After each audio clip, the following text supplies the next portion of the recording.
어디까지였는지 숙제 검사 좀 할까요? 지난 시간에 우리 1과 에너지까지 했죠? 네, 그래서 1과 에너지 문제 풀어오는데 숙제였죠? 네.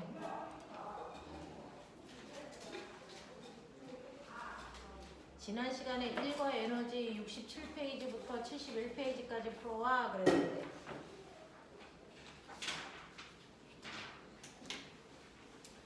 자, 지난 시간에 이론 설명은 다 했던 거죠? 네. 맞아요. 자, 그럼 선생님하고요. 67페이지 질문. 삼경실에 안 했어요. 아, 3중질에 안 했어요. 맞아요. 자, 67페이지 질문. 없어. 넘길게. 68, 69 질문. 151번이요. 151번 보면 수연이가 바닥에 놓여있던 무게가 100N인 가방을 일정한 속력으로 0.5m 들어 올린 후에 수평면을 따라서 5m 걸어갑니다. 자, 이거 들어 올리고 나서 걸어가는 거지. 지은아. 자, 들어 올리고 걸어갔어요. 자, 이거 일은 어느 부분이 일이에요? 들어 올리는 거. 그럼 들어 올리는 일을 구하시면 되는데. 근데 그 갈 때 있잖아요.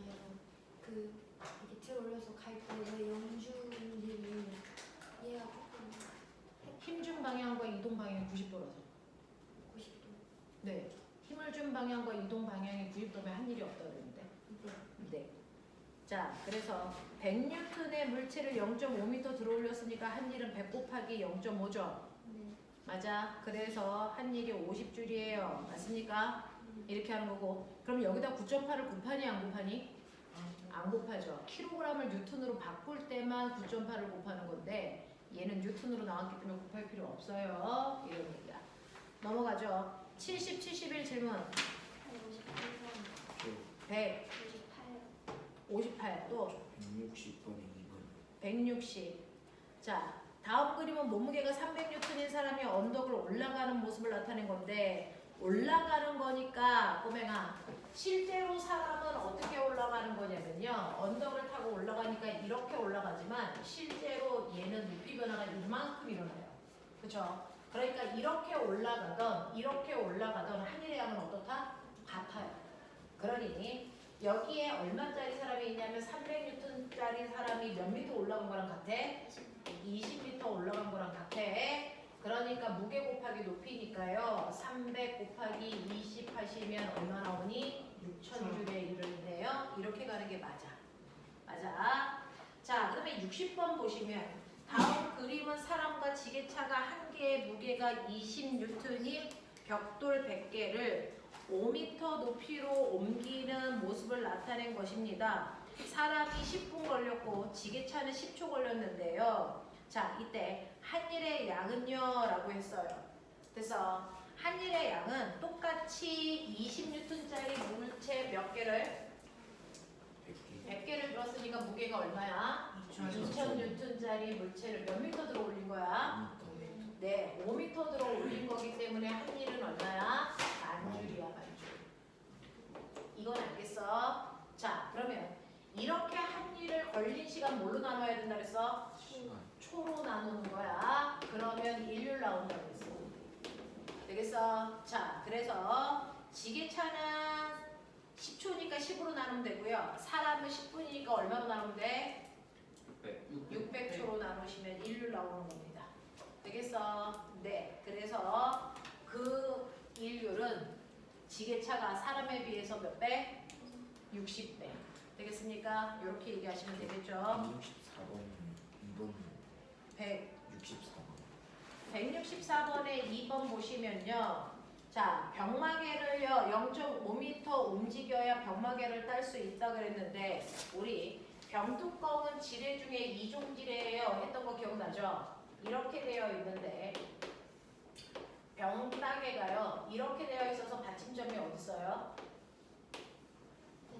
받침점이 제일 왼쪽 여기가 받침점이고요. 여기가 작용점이고요. 여기가 힘점이죠. 그럼 머리를 쓰셔야 되는데 받침점이 여기니까 여기에 받침대가 이렇게 있다고 치는 거예요. 그리고 여기가 작용점이니까 물체 있고 이거 드는 거거든요. 그러면 들면 이렇게 되는 거잖아요. 맞아요? 그러면은 이 삼각형 하고요. 이 삼각형이 뭐예요? 닮음이에요. 질문할 게 있을까? 자, 이때 길이비가 몇 대 몇입니까? 2대 얼마니? 10이죠. 그래서 이 삼각형과 이 삼각형의 길이비가 2대 10이에요. 그러면 얘가 올라간 높이와 들어올린 높이의 비율도 몇 대 몇이어야 되니? 2대 10이면 돼요. 맞아? 이렇게 되는 거니까 이때 벽마개를 0.5cm 움직여야 된다는 얘기는 이거의 몇 배? 5배가 올라가야 되는 거리니까 2.5cm 들어 올려야 돼요. 이렇게 가는 게 맞아요. 이해되겠어? 무슨 말인지 알겠어? 넘어갈게요. 자, 그 다음에 3종질에 대한 얘기 빠졌어요. 그래서 3종질에 마무리 해드리고 오늘 빛과 파동을 넘어갈 수 있게끔 할게요. 뒤에 다 지금 3cm가 되는데 3cm일 수가 없습니다. 길이비가 1대 5인 거 아니에요? 아니에요. 아, 1대 이거 12구나. 꼬맹아 여기가 12. 되겠어요? 네, 그래서 1대 6이니까 1대 6이면 되니까 3cm가 맞아요. 이렇게 할 것 같습니다.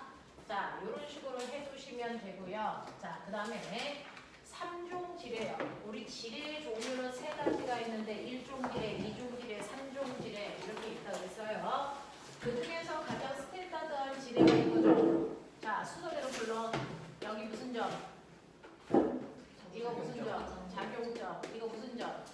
받침점. 이거 무슨 점? 힘점입니다. 자, 이 순서대로 되어 있는 걸 우리가 1종지뢰라고 했고요. 앞에 있는 위치 2개 바꾸면 2종지뢰. 뒤에 있는 위치 2개 바꾸면 3종지뢰라고 했어요. 그래서 3종지뢰는 순서가 작용점 다음이 힘점이고 힘점 다음이 뭐예요? 받침점이에요. 이렇게 나와야 3종지뢰예요. 맞아? 맞아? 됐죠? 이렇게 돼야 3종지뢰인데 이 3종지뢰의 가장 대표적인 게 뭐가 있냐면 낚싯대가 3종지뢰예요. 아빠가 이렇게 낚싯대로 물고기 이렇게 잡아요. 물고기 이렇게 잡을 때 여기 이렇게 손으로 잡고 있고 여기에 있는 릴을 돌립니다. 맞아요? 본 적 있어요? 이렇게 되는 거죠. 그랬을 때 여기가 무슨 점일까? 이게 물체에다가 힘을 주는 여기가 작용점이에요. 그렇죠? 여기가 무슨 점일까? 힘점. 이게 무슨 점일까? 이게 받침점입니다. 정신 차리셔야 돼요. 이게 무슨 점일까? 이게 힘점입니다. 되겠어? 그랬을 때 요 길이가 1, 요 길이가 1이라고 치자. 되겠니? 말게 알아들어야 돼. 됐어? 자, 그랬을 때 받침점에서 작용점까지, 받침점에서 힘점까지 길이비가 몇 대 몇이니? 길이비가 몇 대 몇이니? 2대 1입니다. 그럼 힘의 비가 몇 대 몇일까요? 1대 2죠. 다시 말해서 물체에다가 줘야 되는 힘이 1이면 내가 실제로 줘야 되는 힘은 얼마라는 거야? 2라는 얘기야. 그러니까 만약에 물고기가 100N짜리라고 쳐봐. 그러면 이 물고기가 있는 곳에 100N의 힘을 주려면 내가 이 릴을 돌릴 때 얼마 힘을 줘야 된다는 얘기야? 얼마? 200N이요. 힘의 비 보여요? 1대 1이라고요. 내가 줘야 되는 힘이 2배 크다고요. 물고기가 100N이면 내가 줘야 되는 힘이 얼마라고요? 200이라고요. 무슨 말이야? 실제로 들어 올려야 되는 물체보다 내가 줘야 되는 힘이 훨씬 더 커졌다. 되겠어? 그럼 모든 도구는 힘의 이득을 볼 수 있다. 맞아, 틀려?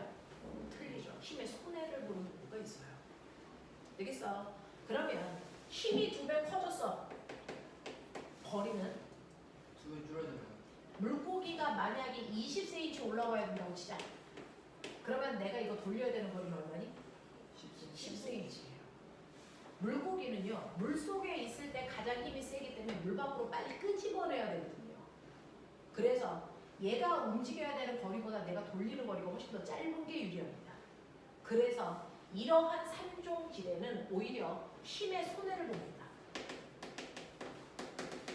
힘의 손해를 보고 대신에 거리의 이득을 보는 도구가 3종 지뢰예요. 이 3종 지뢰의 대표적인 게 여러분들 팔입니다. 여러분들 팔. 그래서 우리가 사용하고 있는 이 팔은요, 물건을 내가 이렇게 들고 있거든요. 근데 사실은 이 손은 저절로 움직이는 게 아니고요. 이 팔을 누군가가 들어줍니다. 누가요? 저요. 이 근육이요. 그래서 여기에서 근육이 이렇게 나와서 여기 이렇게 연결되어 있어요. 그러니까 여기가 무슨 점이냐면 여기가 힘점입니다. 여기가 무슨 점이에요? 이게 작용점이고요. 이게 무슨 점이에요? 이게 받침점이에요. 그러면 길이비가요. 이게 1이고 이게 10이라고 치자. 아니 이게 9라고 치자. 그럼 길이비가 받침점으로부터 재는 거니까 1대 얼마? 11입니다. 그러면 힘의 비는 10대 1이죠. 그러니까 내가 1N짜리 물질을 들 때 힘은 얼마 든다는 얘기야? 10N이 든다는 얘기야. 그래서 그러면 이런 바보 같은 도구를 우리 팔이 왜 써요? 라고 하면 사실은 근육은 수축할 수 있는 길이가 한계가 있어요. 근데 물건을 내가 훨씬 근육이 수축한 것보다 더 많이 들어올리고 싶잖아요. 거리의 이득을 보는 게 더 중요해요. 그래서 우리 팔은 3종질의 원리를 팝니다. 되겠어? 이런 얘기야.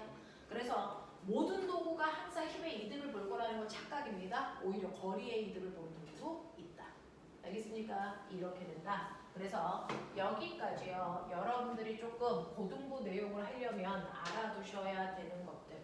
되겠어? 자, 그래서 선생님이 시간이 더 있으면 더 깊은 얘기도 해줄 건데 우리가 사실은 시간이 그렇게 많은 반이 아니에요. 사실은 그렇게 많은 시간을 투자할 수 있는 반이 아니라서 나머지 것들은 여러분들이 영재반을 가든 과고반을 가든 그래서 거기서 진도를 더 깊게 나갈 수 있게끔 할게요. 기본적인 것들만 쭉 나가주고 있어요. 되겠어?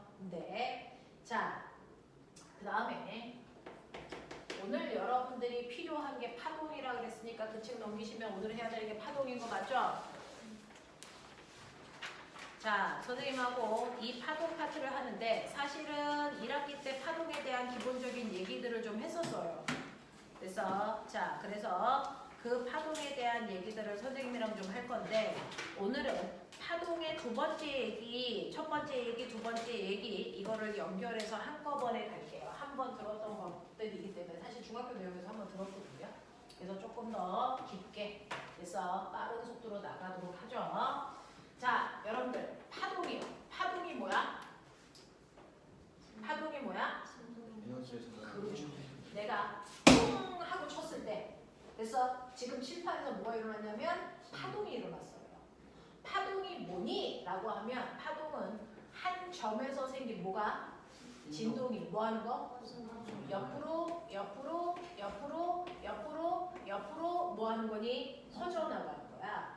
안 퍼지면 파동이라고 하지 않아. 그래서 파동은 한 점에서 생긴 진동이 퍼져 나가는 뭐다? 현상이다. 한 점에서 생긴 진동이 옆으로 퍼져나가는 현상을 우리는 파동이라고 해요. 이해됩니까? 이렇게 얘기합니다. 그러면 이렇게 파동을 만드는 한 점을 뭐라 그랬지? 멋진 말. 진원. 파동의 원인이 되는 장소 뭐라고 했어요? 파원이고요. 진원은 지진이 발생한 장소를 진원이라고 해요. 되겠어? 자, 그러면 이러한 파동에는 여러 개가 있는데 우리 주변에서 느낄 수 있는 파동에 뭐 있다고 그랬습니까? 소리가 있고요. 지진이 있고요. 물결이 있고요. 빛이 있다고 그랬어요. 얘네들이 대표적인 우리가 느낄 수 있는 파동들입니다. 자, 근데 이러한 파동이라고 하는 아이가 옆으로 퍼져나갈 때요. 스스로 못 가서 여기에 꽉 차 있는 물질들의 도움이 필요하죠. 됐어? 그러면 여기에 꽉 차 있는 물질들을 우리가 뭐라 그러냐면 매질. 이 매질들의 도움을 받고 옆으로 퍼져나갑니다. 그러니 선생님이 지금 내고 있는 목소리도요. 누군가의 도움으로 여러분들 귀까지 가는 겁니다. 누구의 도움? 공기입니다. 그래서 소리는 공기를 진동시켜서 옆으로 퍼져나가는 거고요. 지진은요. 땅이고요. 물결은 물이고요. 빛은 땅이 필요 없어요. 유일하게 매질이라는 게 필요 없이도 옆으로 전달될 수 있어요. 얘네들은 스스로 퍼져나가거든요. 되겠어? 자, 그래서 이런 식으로 파동이라고 하는 것들을 보면 이 파동에도 특징이 좀 있다라는 얘기죠. 그 파동의 특징에 따라서 우리는 파동을 뭐 할 수 있니? 분류할 수 있어요. 이렇게 돼요. 파동을 분류할 수 있는 겁니다. 그 파동 중에서 여러분들이 지금 보시는 것처럼 일반적인 대부분의 파동은 반드시 매질이 있어야 됩니다. 근데 빛만 매질이 없어도 전달됩니다. 맞죠? 그래서 전달될 때 매질이 꼭 필요하니 아니면 없어도 되니 라고 하는 매질의 유무에 따라서 파동을 나눠요. 그 중에서 반드시 매질이 있을 때만 전달됩니다. 소리는 공기가 있어야죠. 매질이 없으면 소리는 전달되지 않아요. 그래서 매질이 있을 때만 옆으로 전달되는 파동들을 싸잡아 우리는 멋진 말로 탄성파라고 불러요. 대부분의 파동이 탄성파의 형태를 띱니다. 근데 유일하게 빛만 파동 매질이 없어도 전달됩니다. 비탄성파. 되겠어? 이렇게 빛처럼 매질이 없을 때 전달되는 파동은 탄성파가 아니죠. 그래서 아닐 B자를 써서 비탄성파야 이렇게 얘기해요. 그럼 나 물어볼게요. 빛은 파동이 없어요? 매질이 없어야만 전달되는 거야? 아니요. 그건 아니죠. 있어도 되고 없어도 돼요. 그래서 매질이 없어도 전달된다 라고 하는 거 기억해 두시면 돼요. 매질의 유무에 따라 이렇게 나눕니다. 자, 그런가 하면 더 중요한 건 이거죠. 2학년 때는 이걸 다루는 건데 파동이 옆으로 전달될 때 꼬맹아 봐봐. 실제로 파동이 옆으로 간다는 얘기는 파동에 뭐가 가는 거냐면 에너지가 가는 거예요. 그래서 에너지가 가는 겁니다. 그래서 여기에서 O에서 발생한 파동이 A 지점까지 에너지가 오른쪽으로 가요. 그랬을 때 여기에 있는 매질들이 뭐 한다고요? 진동하면서 에너지를 전달한다고 했죠. 그러면 그 진동하는 방향이 에너지가 가는 방향과 나란하게 같은 방향으로 이렇게 진동시키면서 갈 거냐? 되겠어요? 아니면 에너지가 가는 방향과 수직하게 매질은 이렇게 떨리면서 에너지를 전달할 거냐? 두 가지예요. 그죠? 그 중에서 파동 에너지가 가는 방향과 붉은색 같은 방향으로 진동하면서 에너지를 전달시켜요. 종파. 이거를 우리 뭐라 합니까? 종파입니다. 그래서 파동이 진행하는 방향과 매질이 진동하는 방향이 멋진 말 뭐 하다고요? 나란한 방향이다. 이렇게 나란한 방향으로 매질이 진동하면서 옆으로 전달되는 걸 우리는 종파라고 해요. 자, 그런가 하면 파동 에너지는 노란색 방향으로 가야 돼. 근데 매질은요 흰색 방향 위아래로 진동해요. 이렇게 실제로 가는 방향과 진동하는 방향이 뭐하니? 수직이에요. 됐어? 이렇게 파동이 진행하는 방향과 매질이 진동하는 방향이 수직한 방향이다. 이걸 우리가 무슨 파라고 할까요? 이걸 횡파라고 해서 이렇게 파동의 진행 방향과 매질의 진동 방향 사이의 관계에 따라 종파와 횡파로 나누는데 이 중에서 종파에 해당되는 게 뭐가 있을까요? 종파요? 종파에 해당되는 것만 외우시면 그걸 뺀 나머지는 횡파입니다. 종파에 해당되는 대표적인 게 지금 들리는 소리입니다. 그 소리를 우리가 멋진 말로 뭐라 합니까? 음파라고 하고요. 소리 중에서 우리가 들을 수 없는 소리도 있어요. 그걸 우리가 초음파라고 하고요. 지진파 중에서도 종파 형태로 전달되는 피파. 프리머리 웨이브 피파가 있습니다. 그래서 이 세 개만 종파입니다. 그걸 뺀 나머지 모든 파동이 다 횡파의 형태로 전달됩니다. 알겠어? 그래서 종파만 머릿속에 집어넣으시면 된다고 했어요. 이해돼요?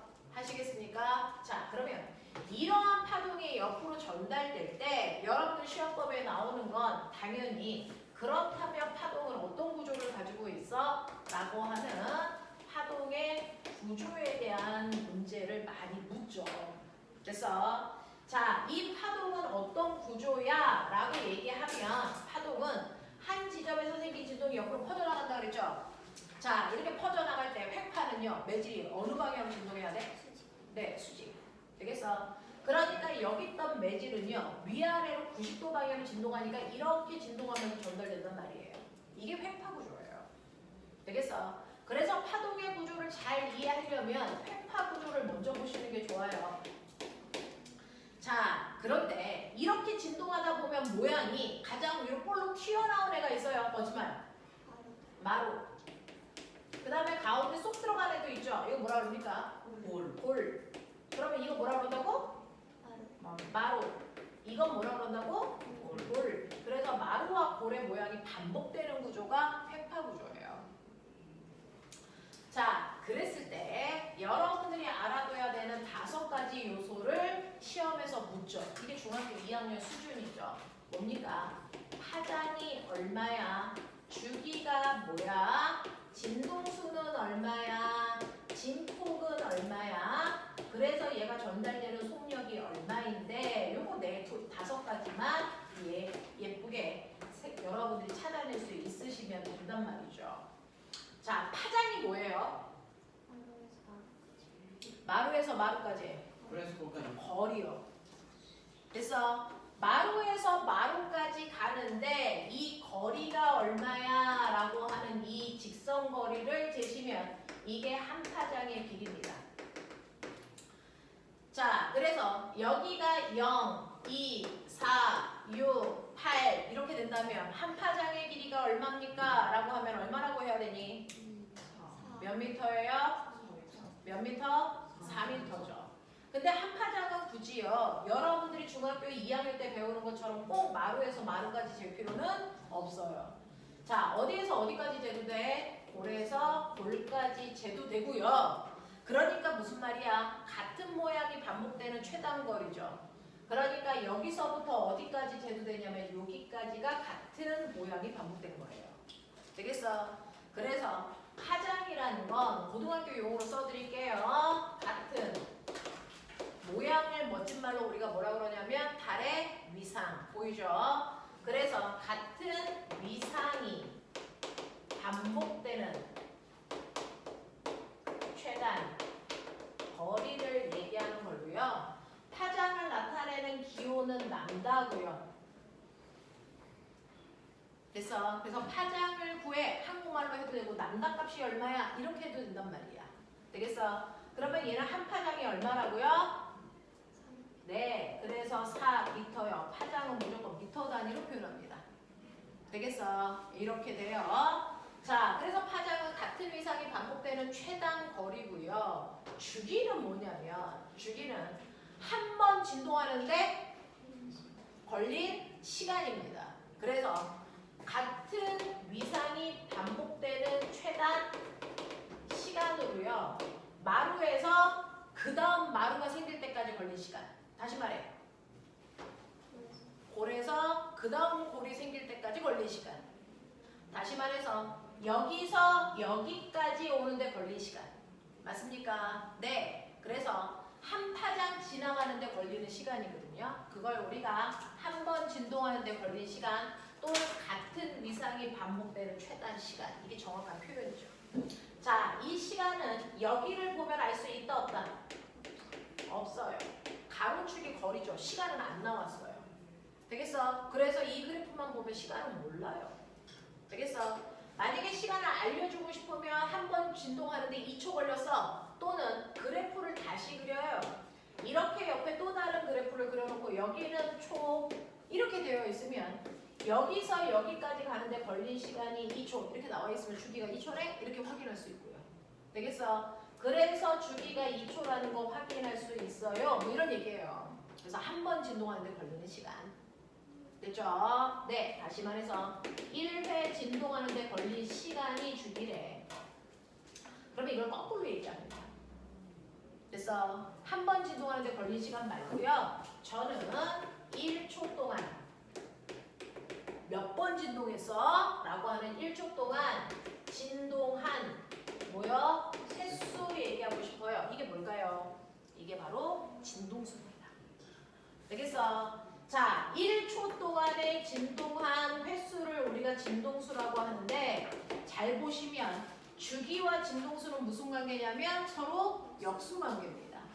그러니 주기가 나와 있으면 이거 역수하면 진동수예요. 이렇게 되는 거예요. 이해돼? 자, 이때 얘는 주기가 몇 초라고 그랬어요? 그러니까 얘는 1초에 몇 번 진동한다는 얘기야. 그렇죠. 그래서 얘는 진동수가 2분의 1 헤르츠예요. 진동수의 단위 헤르츠.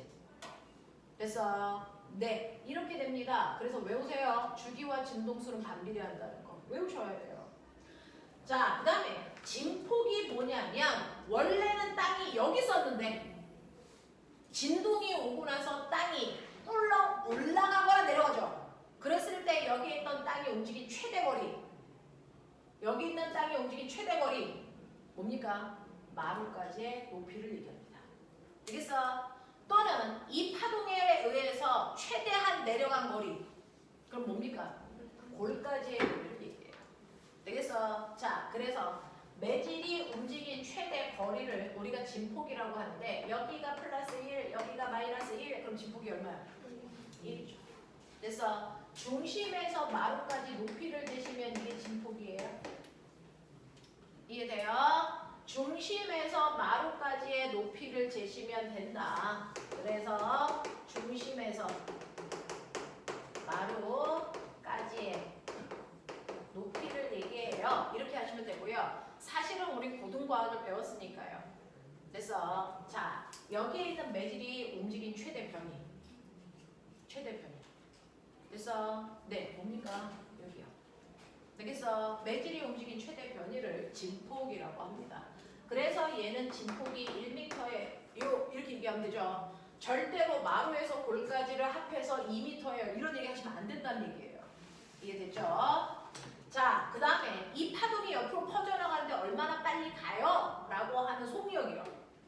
속력은 어떻게 구하라고 수학 시간에 배웠지? 속력은 시간분의 뭐지? 거리인데 파동에서 시간 어딨어? 여기 있잖아요. 거리는 어딨어? 여기 있잖아요. 그러니까 시간분의 거리는 사실은 뭘 얘기한다? 주기분의 뭘 얘기하니? 파장을 얘기해요. 근데 우리가 아까 얘기한 것처럼 주기분의 1이 뭐라 그랬어?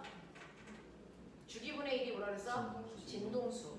그러니까 파동의 속력은요. 진동수 곱하기 파장 하셔도 돼요. 그래서 우리는 속력을 벨로시티 V라고 하니까 V는 T분의 람다 또는 F 람다예요. 이렇게 가는 게 맞죠. 되겠어? 그러면 얘 속력이 얼마예요? 라고 얘기하면 얘는 파장의 길이가 4m고요. 주기는 2초니까 얘 속력이 얼마니? 속력이 얼마입니까? 2m/초예요. 이렇게 가는 게 맞죠. 네. 되겠어? 이런 겁니다. 자, 그 다음에 요즘에 나오는 추세가 뭐냐면 그러면 여기에 P라는 위치가 있어. 파동이 이렇게 가고 있어. 그래서 여기는 Q라는 위치야. 여기는 R이야. 자, 잠시 후에 얘네들이 진동하는 방향이 어느 쪽이야? 이거 바르게 연결한 거 찾아. 이런 얘기 할 거잖아요. 그럼 파동이 이렇게 가는 거니까 다음 순간에는 모양이 어떻게 될까요?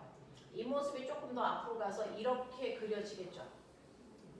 되겠어? 그러면 다음 순간에 P는 뭐하니? 내려와요. P는 내려와야죠. 그래서 자, Q는요? 올라가고요. 노란색이 흰색 위치로 바뀌어야 되는 거니까. 자, 그 다음에 R은 어떻게 됩니까? 내려가요. 이런 얘기입니다. 만약에 파동이 오른쪽이 아니고 왼쪽으로 가요. 그럼 어떻게 하면 됩니까? 파동을 조금 더 왼쪽으로 가게 그리면 되죠. 그러면 모양이 이렇게 나와야 되는 거죠. 네. 이해합니까? 그렇다면 P는 뭐합니까? 내려와요, 여전히. 네. Q 뭐합니까? 얘도 내려가야 돼요. 올라가는 게 아니고. 되겠어? R 어때야 됩니까? 올라가야 된다고요. 되겠어? 이런 식으로요. 각각의 점에 진동하는 방향을 보면 파동이 오른쪽으로 가는지 왼쪽으로 가는지 판단할 수 있어야 된다고요. 되겠죠? 이런 것들을 여러분들이 좀 알아두시면 되는데 이 파동의 가장 대표적인 예로 우리 뭐가 있다 그랬냐면 파동의 가장 대표적인 예가 소리죠. 됐죠? 자, 여러분들이 느낄 수 있는 파동의 가장 대표적인 예가 소리인데 여러분들이 알고 계셔야 되는 소리에 뭐가 있냐면 3요소가 있다고요. 맞죠? 하나의 목소리에도 3가지 성질이 있어요. 소리의 3요소. 뭐 있을까요? 쐐기, 높낮이 음색. 그렇죠. 자, 소리의 3요소에는 소리의 크기라고 하는 소리의 세기가 있어요. 자, 그 다음에 두 번째는 소리의 높낮이가 있죠. 그 다음에 소리의 맵시가 있어요. 이게 소리를 만드는 소리의 3요소란 말이야. 자, 근데 이 소리의 3요소는 그냥 돼서 만들어진 게 아니고요. 여기에 있는 파동의 5가지 요소 중에서 누군가가 소리의 3요소를 만들어내는 겁니다. 그 중에서 큰 소리, 작은 소리라고 하는 소리의 크기는 뭐가 결정할까요? 그렇죠. 파동의 5요소 중에서 진폭이 결정해요. 이 진폭이요. 요거요. 그래서 그래서 진폭이 요만큼의 소리보다 진폭이 이만큼의 소리가 더 무슨 소리? 큰 소리입니다. 되겠어? 그래서 이 진폭이 소리의 크기를 결정하는데요. 진폭이 클수록 큰 소리예요. 그래서 그래프 5개 그려놓고 가장 큰 소리 찾아라. 당연한 거예요. 자, 그 다음에 소리의 높낮이를 결정하는 건 뭡니까? 네, 소리의 높낮이를 결정하는 건 진동수예요. 진동수. 그래서 가장 높은 소리 찾아, 가장 낮은 소리 찾아. 도레미파솔라시도 점점 갈수록 진동수는 어떻게 되는 거야? 커지는 거죠. 높은 소리로 갈수록이요. 진동수가 클수록 높은 소리예요. 되겠어? 근데 진동수는 뭘 얘기해? 1초 동안 진동한 횟수. 되겠어요? 그래서 어떤 애는 1초 동안 이렇게 진동하는 아이가 있고 어떤 애는 1초 동안에 이렇게 진동하는 아이가 있고 되겠어? 그러면 기억하고 니은 중에 누가 더 높은 소리야? 네, 진동수가 훨씬 더 많은 기억이 더 높은 소리겠죠.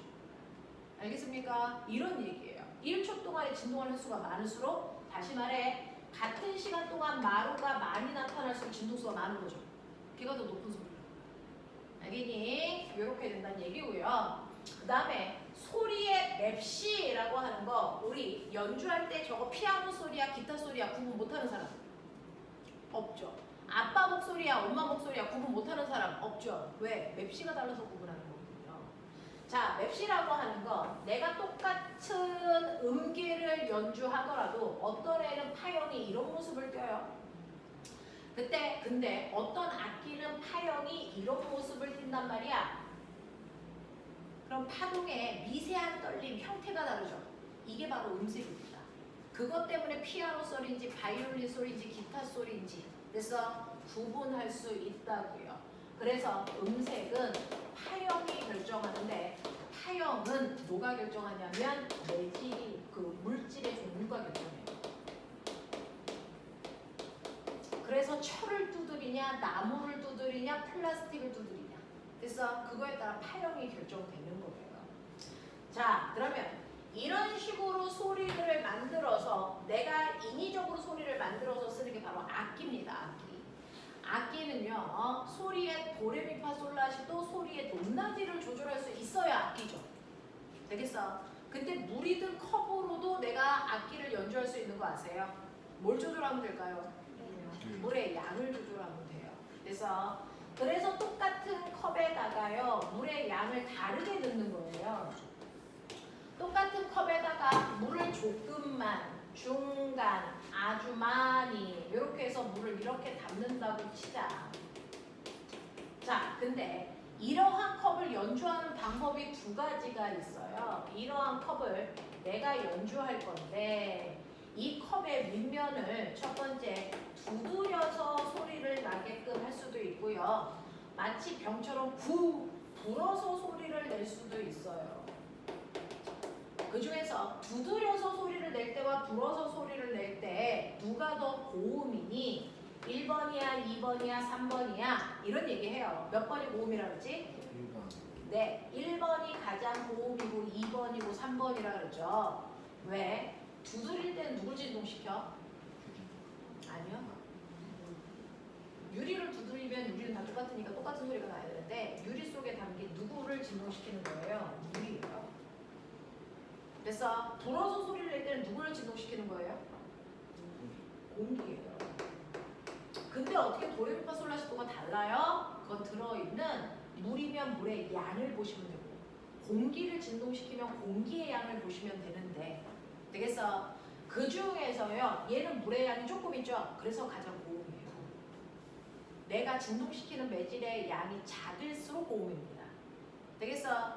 그래서 얘는 물의 양이 제일 작아서 고음이에요. 얘는 물의 양이 제일 많아서 저음이에요. 그럼 불어서 소리를 낼 때 가장 고음은 누굽니까? 네, 이 안에 들어있는 공기양이 제일 작은 애겠죠. 누굽니까? 3번이 고음이고요. 그 다음 2번이고 1번입니다.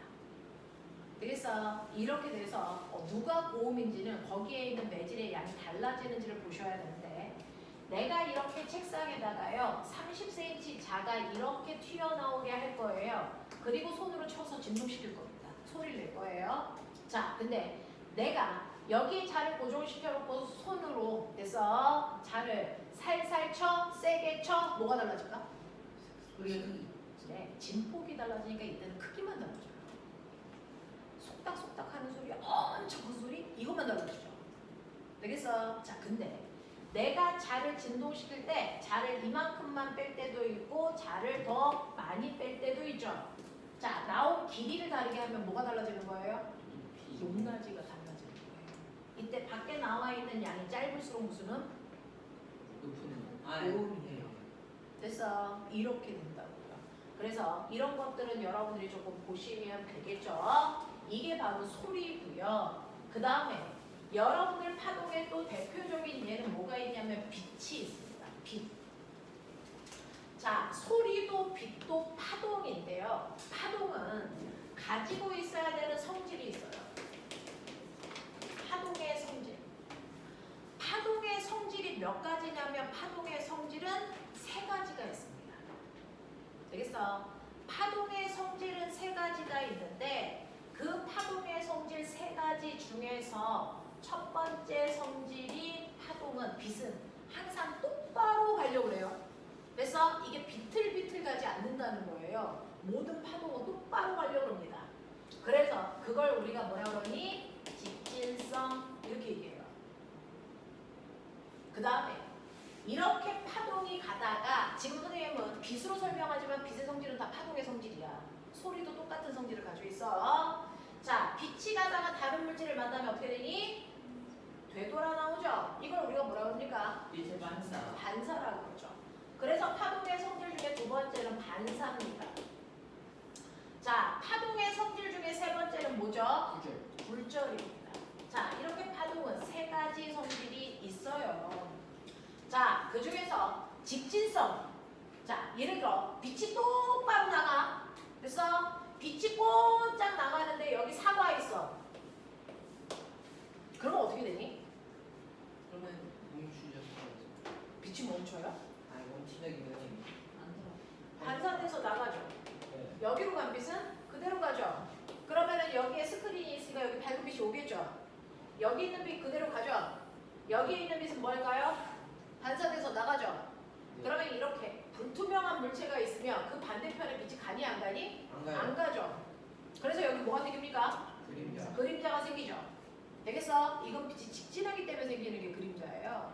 만약에 빛이 직진하지 않고요. 빛이 이렇게 꿀렁꿀렁 가면 여기에 도착하는 빛은 있겠죠. 그럼 그림자가 생길 수 있니 없니? 없어요. 그래서 빛이 직진하기 때문에 나타나는 대표적인 현상이 바로 그림자지는 현상이에요. 이렇게 그림자가 만들어진다는 건 빛이 직진하고 있다는 예예요. 자, 그래서 지금 여러분들 벽 쪽에 앉은 사람들 보면 자기 옆에 그림자가 까맣게 생겨 있어요. 보여요? 쟤네들 옆에 그림자 보여요? 자, 빛이 직진해서 가는 걸 쟤네들이 뭐 하고 있기 때문이야? 막고 있기 때문에 생기는 거거든요. 근데 이러한 빛이 직진하기 때문에 나타나는 현상은요, 우주에도 있어요. 뭐가 있을까요? 여러분 일하면서 배웠습니다. 빛이 직진하기 때문에 나타나는 현상이 우주에서도 나타날 수가 있어요. 맞아요. 빛이 직진하기 때문에 그림자가 져서 일식과 뭐가 만들어지니? 월식 현상이라는 것도 빛의 직진 때문에 나타나는 현상이에요. 되겠어? 자, 꼬맹아, 일식은 누가 누구를 가리는 거야? 발이 태양을 가리죠. 자, 맞아요. 여기에 일자가 무슨 일자야? 해일이에요. 그래서 해가 뭐했다? 먹혔다 이 뜻입니다. 식자는 먹힐 식자예요. 그래서 해가 가려졌어요. 이런 얘기예요. 해가 누구에 가려졌어? 달의 그림자에 가려진 거야. 되겠어? 그래서 달의 그림자에 해가 가려지는 현상. 이거를 일식이라고 한다. 달의 그림자에 해가 가려지는 현상을 우리는 일식이라고 해요. 그러면 달의 그림자는 왜 생겼는데? 빛의 직진 때문에 생겼어요. 이 얘기예요. 그럼 월식은 뭐겠니? 태양이. 월식은 누구의 그림자 속에? 태양의 그림자 속에 태양의 그림자가 어디 있어요? 병신아 생각 안 해? 지구의 그림자가 달을 네. 됐어. 자, 지구의 그림자에 누가 달이 가려지는 현상을 우리가 월식이라고 하겠다는 거예요. 되겠어? 무슨 말인지 알겠어? 그래서 이러한 식현상이 바로 빛의 직진 때문에 나타나는 대표적인 그림자지는 현상이다. 이런 얘기예요. 자, 그 다음에 반사라고 하는 게 있어요. 반사는 빛이 가다가 다른 물질을 만나면 통과할 수 없으니까 되돌아 나오는 현상을 우리가 반사 이렇게 얘기하죠. 그래서 반사는 빛이 가다가 빛이 되돌아 나오는 현상이에요. 근데 소리도 가다가 다른 물질을 만나면 되돌아 나와요. 그것 때문에 생기는 게 메아리입니다. 맞죠? 이런 것들이겠죠. 우리는 빛으로 설명하지만 모든 파동은 다 이렇습니다. 자, 그러면 어떤 물질을 향해서 빛이 가는 광선을 우리가 멋진 말로 뭐라고 그러냐면 이걸 입사광선이라고 하고요. 되돌아 나오는 걸 우리가 뭐라고 그러냐면 이걸 반사광선 이렇게 얘기해요. 맞아? 어려운 이름은 아니죠. 그래서 이렇게 빛이 가다가 다른 물질을 만나면 빛이 되돌아 나오는 걸 반사된다라고 하고요. 그때 입사광선과 반사광선이 있는데 문제는 이렇게 빛이 반사될 때 아무렇게나 반사되지 않아. 이 안에 규칙성이 있어. 반사가 일어날 때 나타나는 규칙성을 우리가 뭐라고 그러냐면 이걸 반사법칙이 성립해요. 이렇게 얘기하는 거야.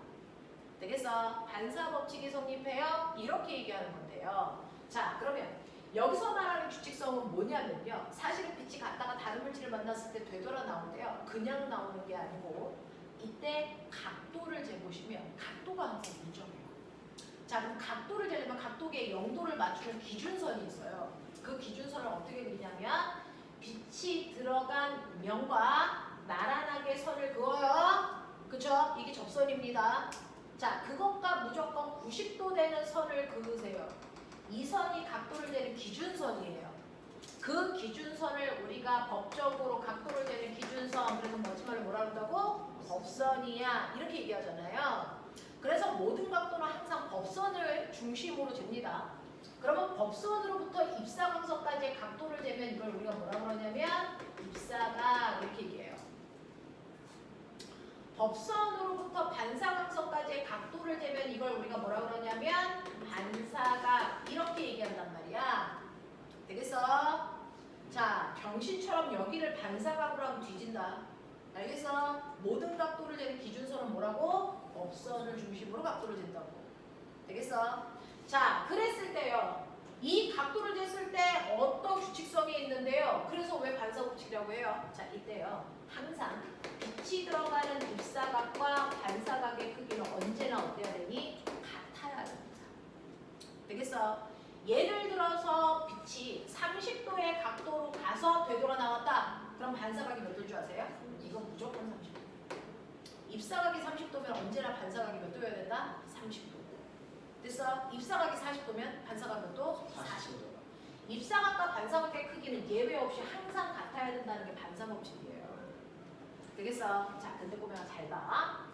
빛이 간 물체가, 빛이 반사된 물체가요. 거울처럼 표면이 아주 매끄러워요. 거울처럼 표면이 대단히 뭐하다? 매끄러워요. 그러면 하나의 광원에서 나온 빛은 항상 평행한 빛들이 나와요. 그러니까 흰색하고 평행한 나머지 빛들이 같이 이렇게 나오고 있었단 말이에요. 그러니까 첫 번째 흰색 빛은 기역에서 반사된 거고요. 보라색 빛은 여기 니은 디귿에서 반사돼서 나갈 건데 문제는 뭐냐면 이 선과 이 선이 뭐하다고요? 평행해요. 그리고 표면이 매끄러우니까 접선면도 같습니다. 그러면 이 접선면과 90도가 되게 법선을 그으시면 이게 법선이에요. 맞아요. 이 법선 방향과 원래 법선 방향이 다 어떻습니까? 같죠. 그러면 이 각도가 몇 도일까요? 30도. 그럼 얘는 몇 도로 반사돼서 나갈까요? 30도로 반사돼서 이렇게 나갈 거고요. 요 입사각이 몇 도일까요? 이거 30도입니다. 그럼 몇 도로 반사돼서 나갈까요? 30도로 반사돼서 이렇게 나갈 겁니다. 되겠어? 자, 그래서 나가는데 이 나가는 반사광선, 기역, 니은, 디귿이 다 어디를 향해 갑니까? 같은 방향을 향해서 나갑니다. 이게 표면이 매끄럽기 때문에 나타나는 현상입니다. 되겠어? 이렇게 표면이 매끄러워서 모든 빛이 다 같은 방향을 향해서 반사돼서 나갑니다. 이거를 우리는 뭐라 그러냐면 정확한 반사, 정반사라고 합니다. 그래서 이 정반사는 반드시 표면이 매끄러울 때만 나타나는 반사예요. 자, 그럼 매끄럽지 않으면 달라요? 달라요. 표면이 매끄럽지 않고 울퉁 하다면 하나의 광원에서 나온 빛들은 평행한 건 맞습니다. 그래서 빛이 서로 평행하게 간다고요. 빛들은 평행한데 빛들이 들어간 지점을 보면 첫 번째 빛은 이 점에 들어와서 여길 지나는 접선을 그으셔야 돼요. 이렇게요. 맞아? 그러면 그것과 90도 되는 법선을 그으시면 법선이 2래요. 그래서 이 각도를 재니까 이 각도가 30도라서 반사된 빛은 반대 방향으로 30도 휘어서 이렇게 이 빛이 가고 있을 거예요. 자, 두 번째 니은은요. 이면에 들어갔어요. 빛이. 그러면 이것과 90도 되는 법선을 그어야 되니까 이것과 90도 되는 법선은 이렇게 그려줄 거예요. 맞아요. 그랬을 때 이게 대략 한 10도쯤 됐다고 치자. 그럼 빛은 반대 방향으로 10도 휘어서 이렇게 나갈 거예요. 이 빛이. 자, 그 다음에 세 번째 빛은요. 이면에 들어온 거거든요. 이면에. 그러면 이것과 90도 되는 법선을 그으면 얘는 이렇게 그려진단 말이에요.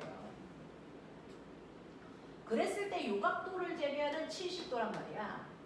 그러면 그 빛은 반대 방향 70도 방향으로 반사돼서 이렇게 가고 있겠지. 맞아요. 반사법칙은 언제나 성립해야 되니까.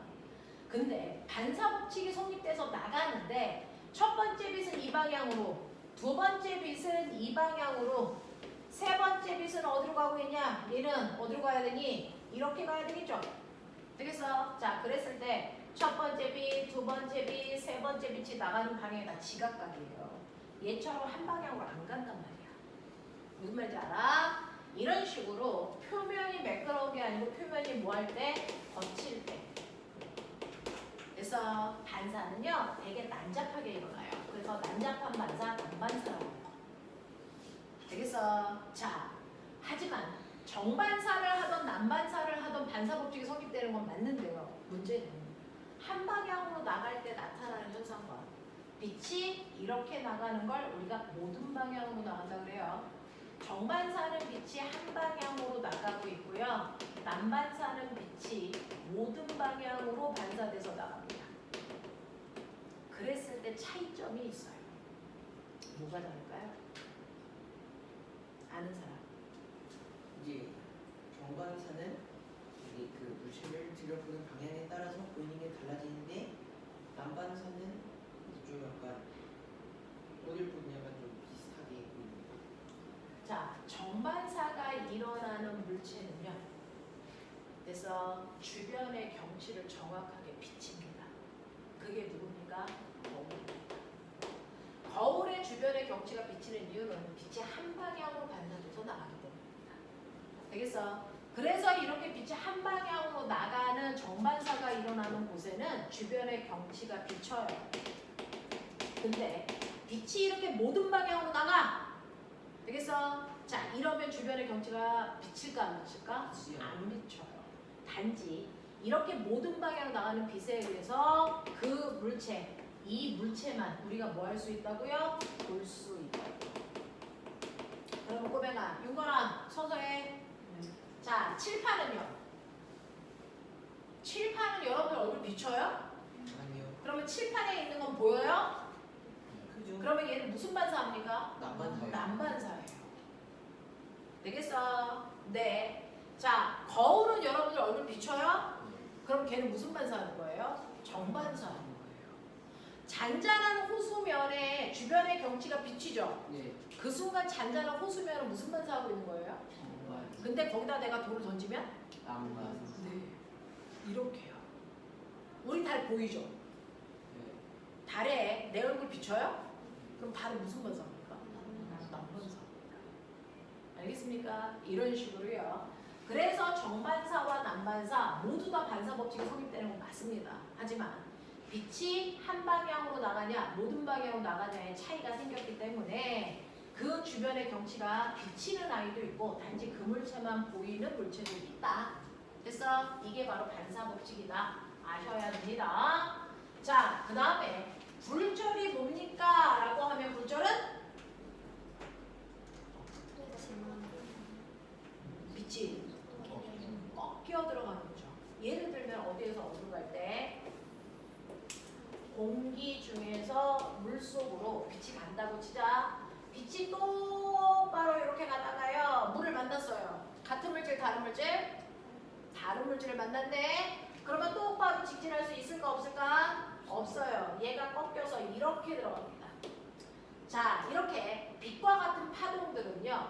다른 매질을 만나면 직진하지 않고 꺾여서 들어가요. 이렇게 꺾이는 현상을 뭐 했다 그럽니까? 굴절. 그래서 자, 이때요. 일부는 다른 물질을 만났으니까 반사돼서 나가는 애도 있고요. 일부는 굴절해서 들어갑니다. 그래서 굴절은 빛이 가다가 다른 물질을 만났을 때 꺾여 들어가는 현상을 굴절이라고 해. 이런 얘기야. 근데 굳이 다른 물질을 만났다고 해서 굳이 꺾여? 왜 꺾일까? 그냥 직진하면 안 돼? 직진을 못해서 꺾이는 거거든요. 왜 꺾여요? 네.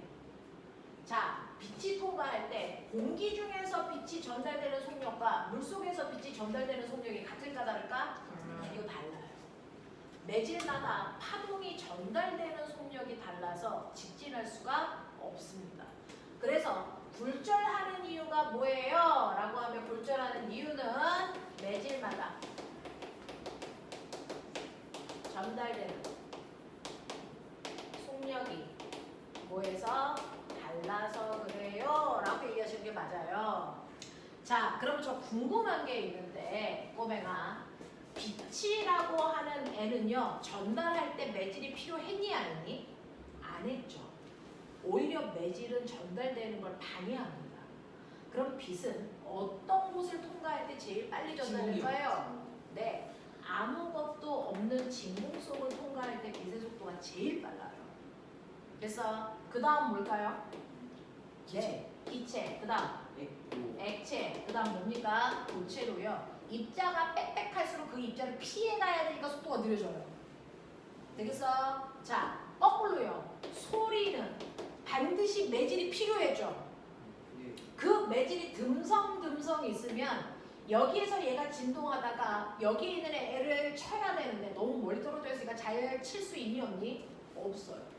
그래서 매질이 필요한 아이들은 매질이 빽빽하게 붙어 있을수록 빨리빨리 옆으로 전달할 수 있단 말이야.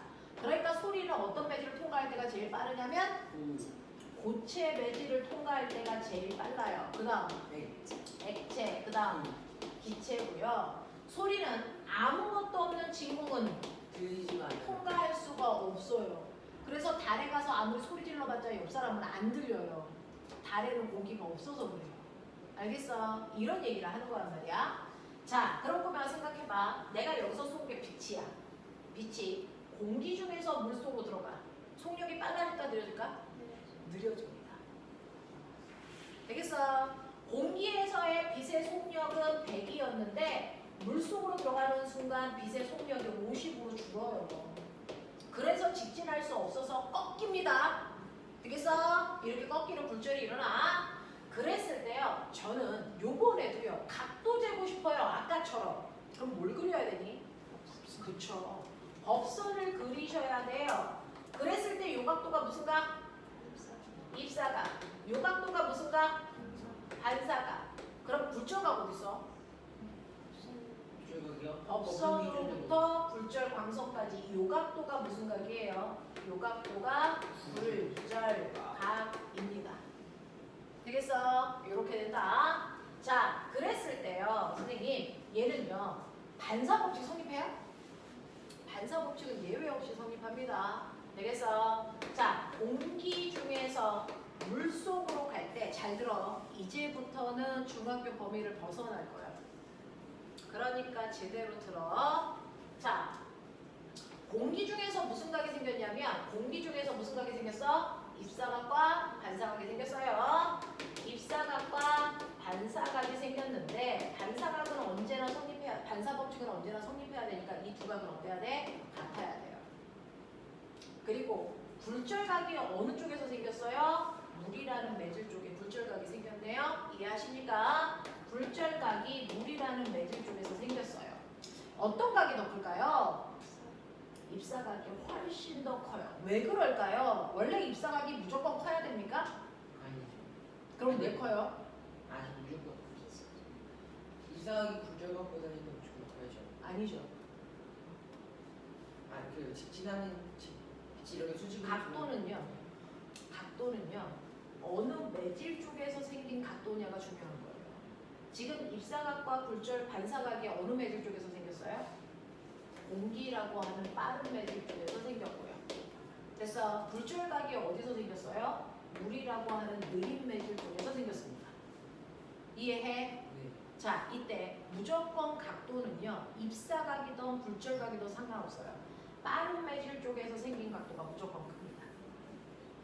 빠른 매질 쪽에서 생긴 각도가 무조건 커요. 자, 그러면 지금 빠른 매질이 공기니까 공기 쪽에서 생긴 입사각과 반사각이 훨씬 더 뭐하다고요? 크다고요. 그럼 예를 들어서 이 각도가 60도라고 치자. 입사각이 60도예요. 반사각 60도. 그럼 굴절각은 반드시 60도보다 작아야 됩니다. 그래서 예를 들어 이 새끼가 45도라고 치자. 되겠어? 이런 느낌이야. 되겠죠? 자, 근데 저 이 순간에요. 입사각을 이 순간보다 더 크게 했어요. 입사각을 더 크게 해서 70도로 했어요. 반사가 어떻게 돼요? 70도겠죠. 반사법칙은 성립해야 되니까. 맞아요. 굴절각 어떻게 될까요? 좀 늘어나지 않을까요? 60도에다가 70도로 입사각이 커졌습니다. 그러면 굴절각도 커집니다. 그렇다고 해서 입사각보다 커질 수는 없어요. 그래서 얘 각도가 50도예요. 이렇게 바뀌어요. 이해해요? 네. 하시겠습니까? 자, 근데 머리에 있다고 치자. 그러면 저는 물속에서 쏴요. 가능하죠. 자, 여기가 물이고 여기가 공기 중인데요. 제가 여기서 빛을 쏴요. 그러면 가다가 다른 물질을 만났으니까 일부가 반사하는 건 맞습니다. 그리고 일부는 뭐합니까? 직진하지 못하고 뭐하죠? 굴절하죠. 맞죠? 직진을 했으면 원래는 이렇게 가야 돼요. 근데 얘 굴절합니다. 그럼 저거 물어볼게요. 자, 기역이라는 그 직진선보다 위로 빛이 올라갈까요? 아니면 내려갈까요? 올라갈까 내려갈까? 내려갑니다. 얘요. 이렇게 가요. 선생님이 뭐라 그랬냐면 무조건 빠른 매질 쪽에서 생긴 각도는 더 커야 된다고 그랬거든요. 그러니까 머릿속에 제대로 넣으셔야 돼요. 이거 법선을 이렇게 그립니다. 법선을 이렇게 그렸을 때 이게 무슨 각? 물론 입사각. 이게 무슨 각? 반사각. 그럼 굴절각 어디 있어요? 굴절각 저기 위쪽 법선 기준으로 법선으로부터 각도 재야 되는데 입사각이 클까요? 굴절각이 클까요? 굴절각이죠. 안 들려? 굴절각이요. 얘는 요번에 굴절각이 더 커야죠. 왜? 공기 중에서의 속도가 더 빠르기 때문에 공기 중에서 생긴 각도가 더 커진단 말이야. 그러면 굴절각이 더 크려면 요 각도 여기까지 오면 각도 같죠? 그럼 더 커지려면 더 많이 가야죠. 알겠습니까? 이렇게 돼요. 그래서 물에서 쏘면은 이렇게 가요. 그래서 물에서 공기 중으로 갈 때는요. 물 속에서 생긴 게 입사각과 반사각이고 공기 중에서 생긴 게 굴절각인데 무슨 각이 더 커야 된다고요? 굴절각이 훨씬 더 커야 된다. 중학교 때는 이 경우만 나오죠. 그러니까 아이들의 착오. 굴절각이 입사각보다 무조건 작은가요? 아니라고. 되겠어? 어떨 때는 굴절각이 더 클 때도 있고요. 그래서 굴절각이 더 작을 수도 있어요. 굴절각이 어느 쪽에 생겼냐가 중요합니다. 빠른 매질 쪽에서 생겼으면 그 각도가 무조건 커야 된다는 거죠. 그래서 이때 각도가 30도였다고 치자. 그래서 반사각도 30도야. 근데 굴절각 얘랑 커서 70도가 됐어. 이런 얘기야. 되겠어? 이거 30도인데 이 각도가 70도예요. 이렇게 됐다고요. 근데 이 순간에도 내가 입사각을 크게 할 수 있죠. 됐어? 지금부터. 지금보다 입사각을 이렇게 크게 했다고 치자. 반사가 어떻게 되니?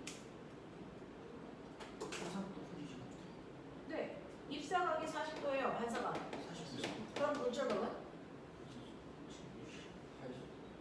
80. 70도보다 커지죠. 커지죠.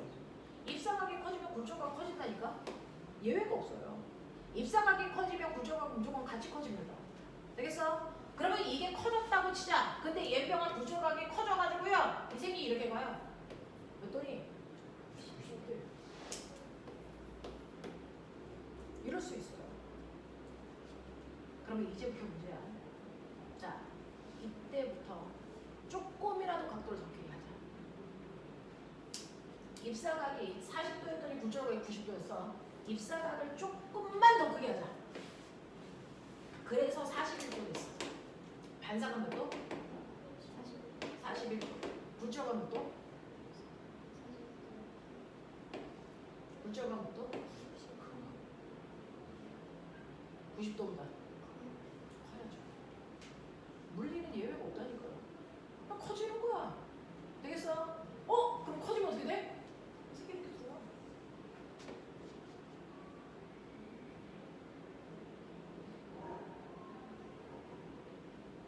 굴절각을요 90도로 만드는 입사각을 우리가 뭐라고 그러냐면 임계각이라고 해요. 한 개가 왔네. 임계각. 근데 입사각을 임계각보다 더 크게 하는 순간 됐어. 굴절광선이 없어져. 굴절은요 빠져나가야 되잖아. 빠져나가는 애가 없어. 근데 선생님 여기 들어왔잖아. 얘가 없어진다고 얘기야. 무슨 말이야? 내가 이걸 41도로 만들었어요? 그럼 반사각이 41도죠. 됐죠? 이 반사각이 생기겠죠? 41도의 반사각이 생긴다. 그리고 굴절각은 90도보다 더 안쪽으로 들어와서 이렇게 가야 되겠죠? 네. 그래서 반사각 생기고 굴절각 생기겠죠? 이거 안 생긴다고. 왜? 같은 매질에 빛이 두 갈래로 나뉠 수가 없어. 그럼 어떻게 될까? 이렇게 안으로 들어오는 순간 굴절광선이 반사광선에 붙어버려. 이게 여기에 붙어서 합체가 됩니다.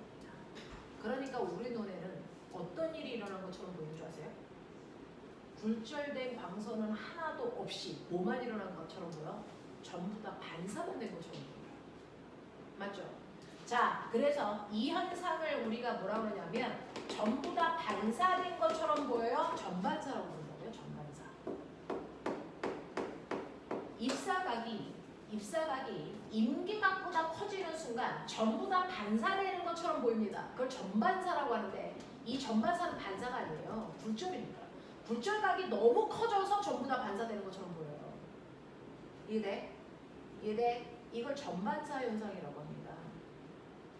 이 전반사는 조건이 있어요. 빠른 데서 느린 쪽으로 가야 될까요? 느린 쪽에서 빠른 쪽으로 가야 될까요? 느린 매질에서 빠른 매질로 가야 굴절각이 더 커져서 전반사가 일어날 수 있어요.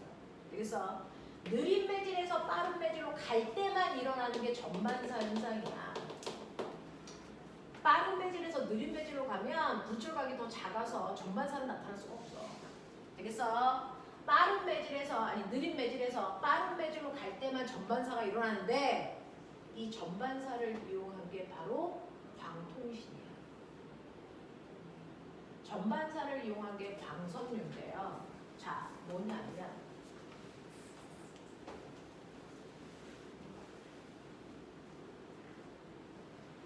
우리는요 옛날에 유선 전화할 때 그래서 목소리를 전달하는 선이 무슨 선이냐면 전선이에요. 구리선이에요. 되겠어? 자, 그래서 우리가 통신을 할 때도 구리선을 이렇게 썼단 말이에요. 구리선을 이렇게 쓰면 내가 여기서 소리라는 파동을 내면요. 그 중에 일부는 반사되고 일부는 굴절해서 나가요. 맞아요? 네.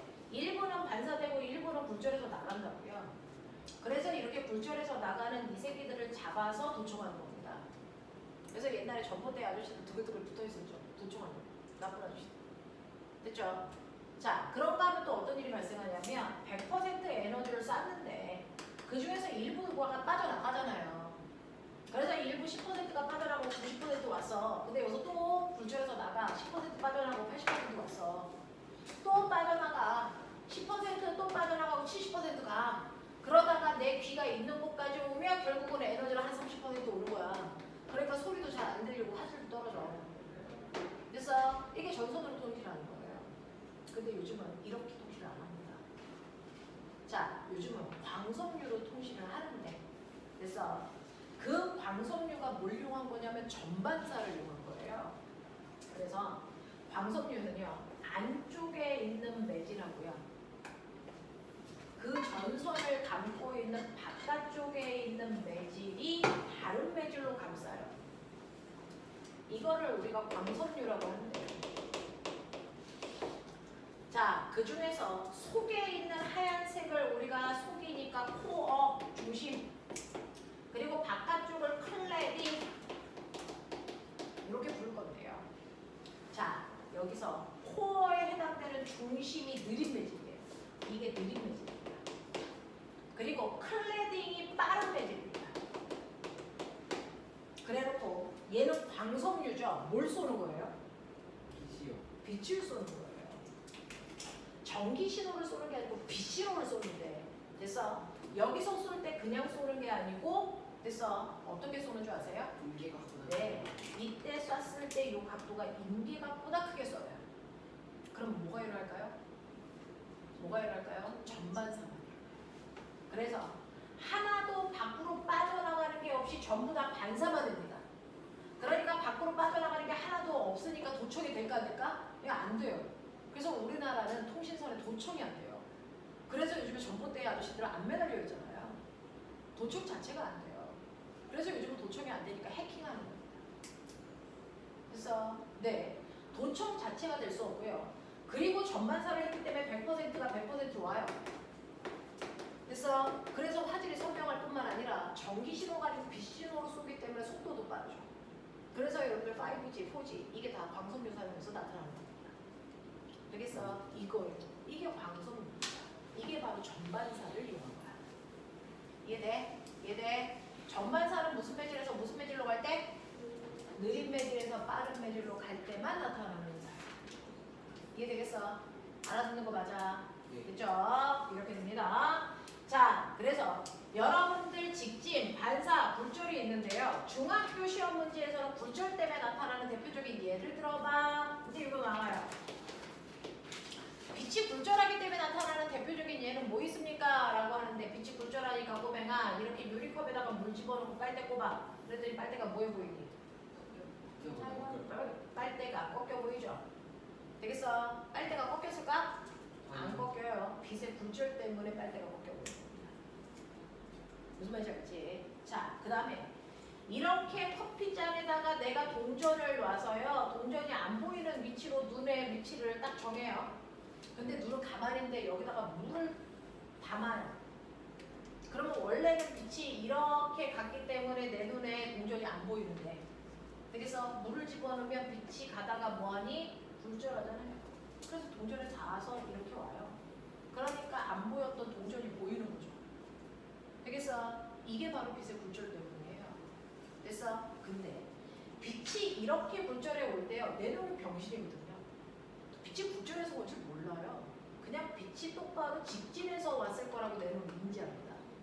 그러면 어떤 일이 발생하냐면, 동전은 이 위치에 있으니까, 근데 빛이 이렇게 온 것처럼 보이기 때문에 그 위치에 동전이 이 높이에 있다고 생각합니다. 그러니까 물속 바닥이 뭐해 보이니? 떠 보여요. 그래서 물속에 있는 아이들은 훨씬 더 얕은 곳에 있는 것처럼 보이고 크게 보인다. 알겠어? 이런 착시가 생기는 게 빛의 굴절입니다. 알겠니? 이런 것들입니다. 자, 그래서 여러분들이 가지고 있는 중학교 내용들은 다 했어요. 문제는 고등학교에 있는 내용들을 첨가하는 게 더 중요한 건데, 자, 이때 여러분들이 보시면 첫 번째 73페이지 빛의 굴절 보여요? 네. 네. 자, 넘어가시면 이러한 빛의 반사, 굴절 이용한 도구가 있죠. 뭡니까? 빛의 반사를 이용한 도구가 뭐가 있고요? 거울이 있고요. 그래서 굴절을 이용한 도구가 뭐가 있습니까? 렌즈요. 렌즈가 있어요. 자, 그 중에서 거울은요.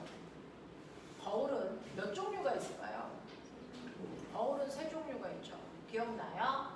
거울은 세 종류가 있는데 표면이 평평한 아이가 있고 가운데가 불룩 튀어나온 아이가 있고 가운데가 쏙 들어간 아이가 있죠. 그 중에서 가운데가 평평한 아이를 우리 뭐라 그럽니까? 이거를 우리가 평면거울. 그래서 거울 경자 써서 평면경 이렇게 부르면 돼요. 됐어? 그럼 얘는 뭐라 그러겠니? 얘는 볼록거울 또는 볼록경 이렇게 얘기해주죠. 자, 얘는 뭐라 그럽니까? 오목거울. 그래서 오목경 이렇게 얘기하기도 한다고요. 경자가 거울 경자입니다.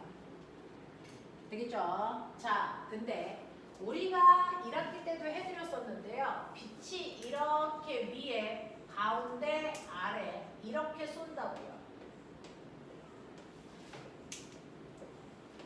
빛을 정확하게 가운데, 그거보다 위, 그거보다 아래 이렇게 빛을 3개를 쏴요. 그랬을 때 보면 잘 보시면 평면 거울은 지금 거울을 향해서 입사각이 몇 도가 되겠니? 입사각 몇 도? 아니잖아. 0도죠. 입사각이 0도니까 반사각이 몇 도입니까? 0도로 나와야죠. 그래서 평면 거울은 입사각도 0도니까 반사각도 0도로 들어갔던 방향으로 그대로 이렇게 빛이 반사돼서 나온단 말이죠.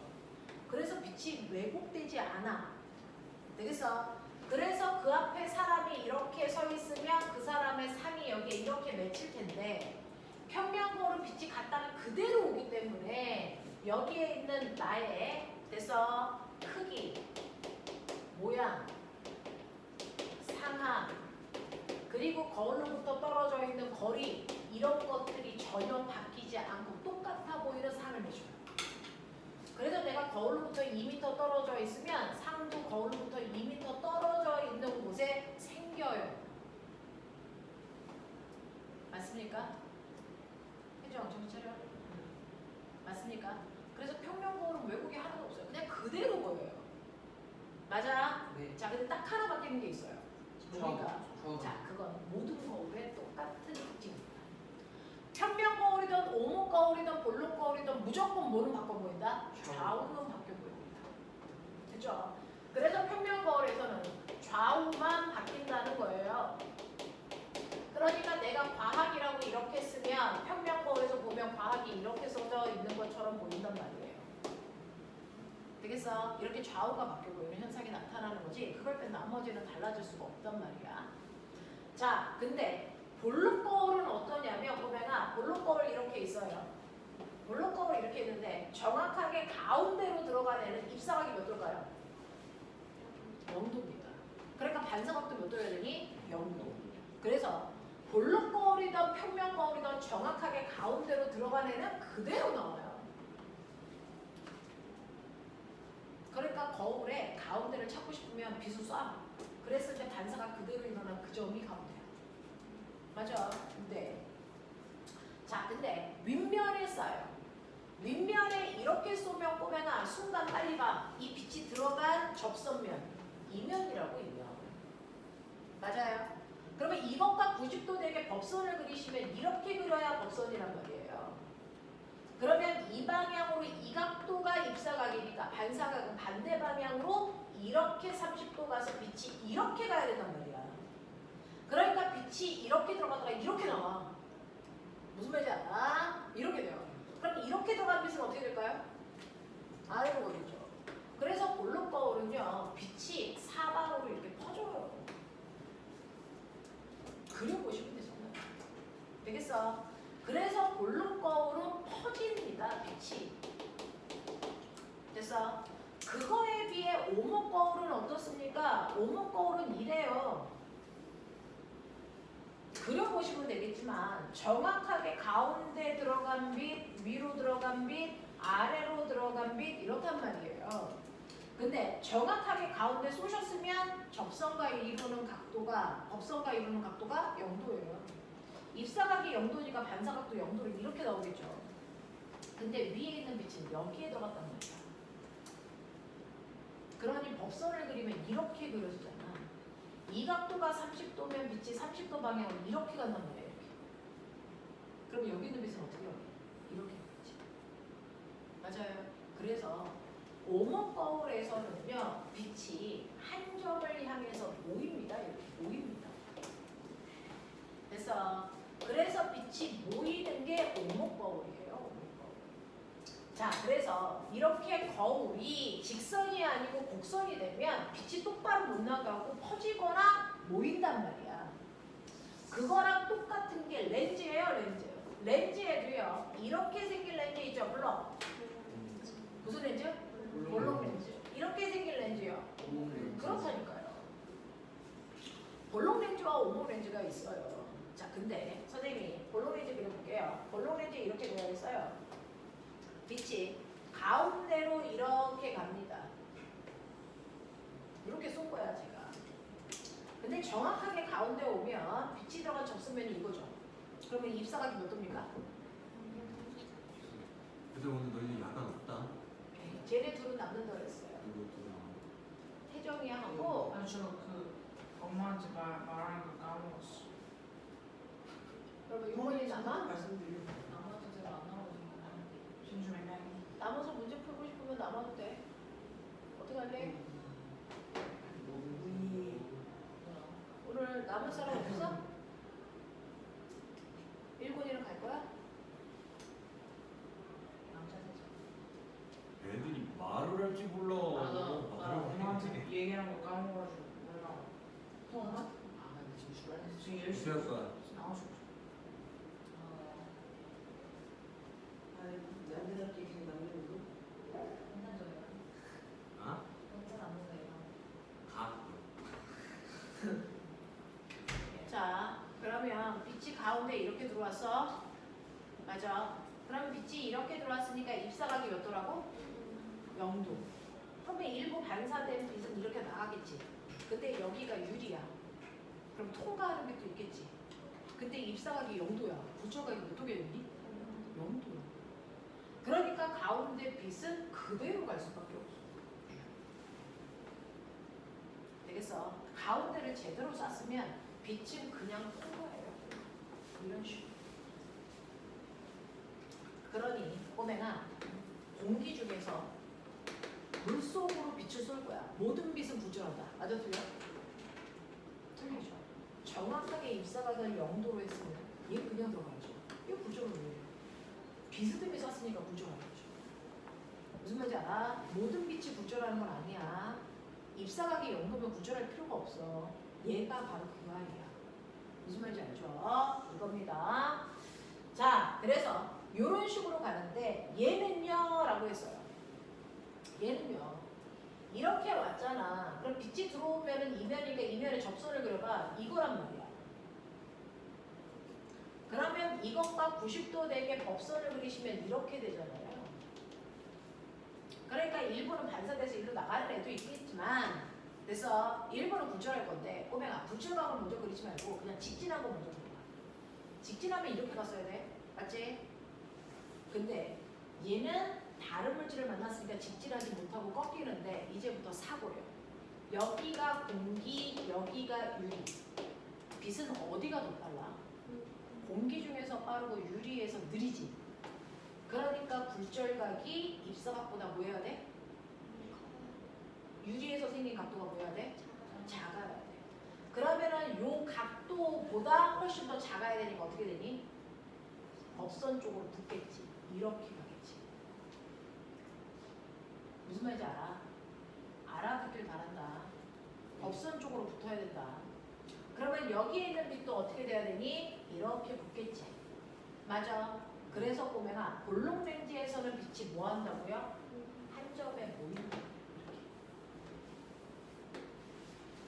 그러면 오목 렌즈에서는 뭐 할까요?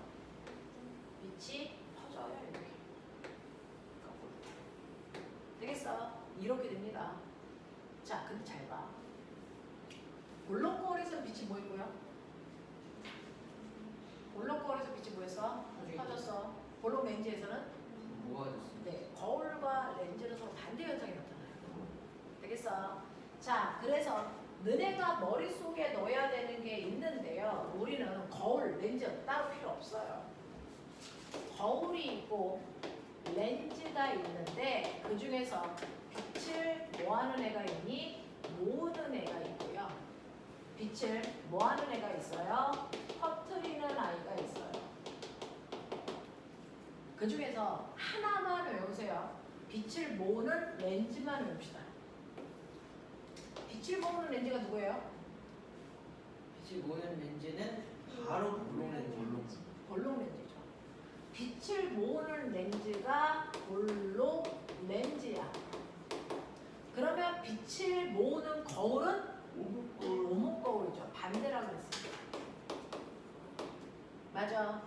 그러면 나머지가 빛을 퍼뜨리는 거니까 볼록 거울이 빛을 퍼뜨리고 오목 렌즈가 빛을 퍼뜨린단 말이야.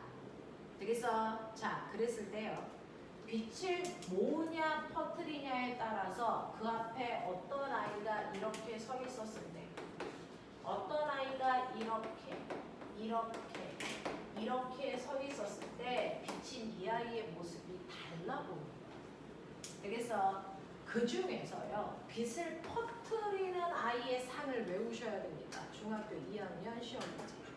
되겠어? 빛을 퍼뜨리는 아이들은요, 그 아이가 렌즈에 가까이 있던 멀리 있던 더 멀리 있던 상관없이 상이 다 똑같아요. 됐죠? 그래서 빛을 퍼뜨리는 아이는 항상 축소된 정리 허상만 생겨요. 그래서 항상 조그만, 그래서 똑바로 서 있는 상이 생겨요. 알겠습니까? 이겁니다.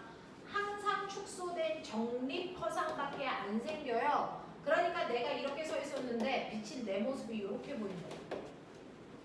무슨 말인지 알아? 항상 축소된 정립 허상밖에 안 생겨. 자, 이 특징을 이용해서 만든 도구가 있어요. 그게 바로 뭡니까? 편의점에 있는 도난 방지용 거울. 그리고 아빠 자동차 옆에 튀어나와 있는 사이드 밀러를 우리가 측량경. 그리고 주차장의 커브길에서 반대편에 차가 오는지 보는 코너 반사경. 이렇단 말이야. 되겠어? 그러면 이렇게 거울이 있는데 거울에 상이 조그맣게 축소되어 보이기 때문에 실제로 이 작은 거울에 비출 수 있는 면적이 훨씬 더 보여지니 넓어져요. 그래서 이 세 가지에다가 볼록 거울을 사용하는 이유가 뭐냐면 축소된 상이 생기기 때문에 내가 볼 수 있는 시야를 뭐 할 수 있다? 넓힐 수 있기 때문에 넓은 면적을 비추기 위해서 사용되는 게 얘네들이에요.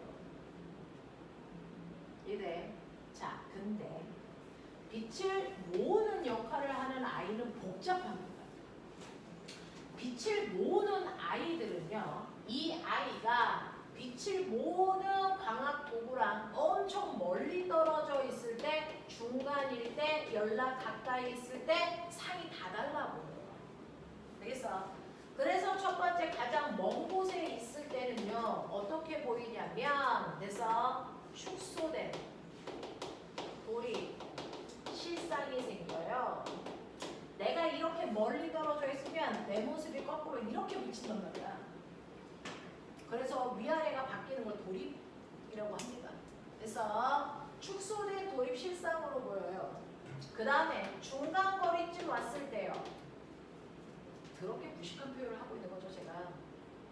왜냐면 지금 너네들이 집중을 못하고 있어서 지금 그 단어를 써도 되는지를 지금 내가 보고 있는데, 자, 중간거리에 왔을 때는요, 어떻게 보이냐면 확대된 돌입실상으로 보입니다. 그리고 가장 가까이에 와 있을 때는요, 어떻게 보이냐면 확대된 정리 허상으로 보인단 말이에요.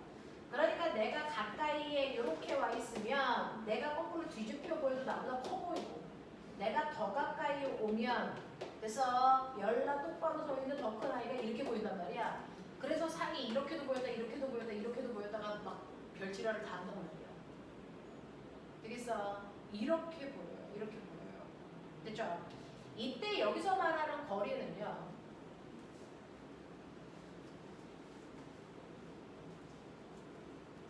물론 볼록 렌즈를 중심으로 얘기하면 빛이 모이는 애가 볼록 렌즈입니다. 자, 볼록 렌즈에서 빛이 모이는 지점을 우리가 초점이라고 합니다. 초점. 렌즈니까 양쪽에 초점이 있겠죠. 그리고 초점 거리의 2배 되는 곳도 있습니다. 자, 아주 먼 곳이라는 건 물체가 초점 거리 2배보다 더 멀리 떨어져 있을 때 이걸 얘기해요. 그래서 이 기준이 초점 거리 2배를 기준으로 하는 거예요. 그래서 초점 거리 2배보다 더 멀리 있을 때 축소된 도입시각이 생긴다는 거고요. 그 다음에 중간은 초점과 초점 거리 2배 사이에 내가 서 있을 때 이고요. 그래서 가까이 있다는 건 초점 거리 안쪽으로 내가 두고 왔을 때 얘기하는 거예요. 그래서 여기를 기준으로 한다. 자, 그래서 이렇게 빛을 모으는 도구는요. 어떨 때는 똑바로 보이고 어떨 때는 뒤집어 보이고 막 그러니까 물체를 보는 데 사용하기가 힘듭니다.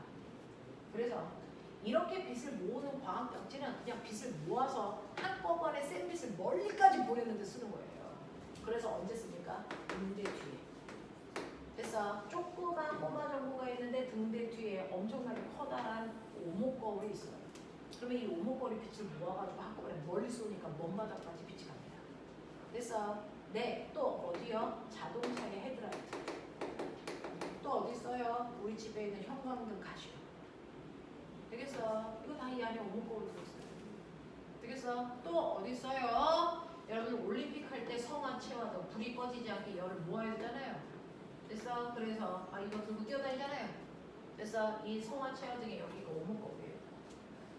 되겠습니까? 이런 것들이야. 그래서 빛을 모으는 광학 장치는요. 사실은 뭔가를 볼 때 쓰는 것보다 빛을 모으는 역할을 할 때 주로 붙어있어. 되겠어? 이런 것들이죠. 그래서 여러분들 중학교 시험 범위는 여기까지라서요. 74, 75페이지에 그런 얘기들이 들어있고 지금 고등학교 내용들은요. 전반사 하나밖에 못했어요. 그죠? 자, 그 다음에 빛의 분산과 합성 이거는 굳이 안 해도 되지 않을까? 빛의 사물색 뭐 이런 것들은 네 여러분들이 할 수 있을 것 같아요. 자, 그래서 78페이지부터요 넘기셔서 자, 이거 B 파트, 파동 파트는 풀다가요 고등학교 냄새 나는 것들은 빼고요 나머지는 그냥 다 풀어오시면 돼요. 네.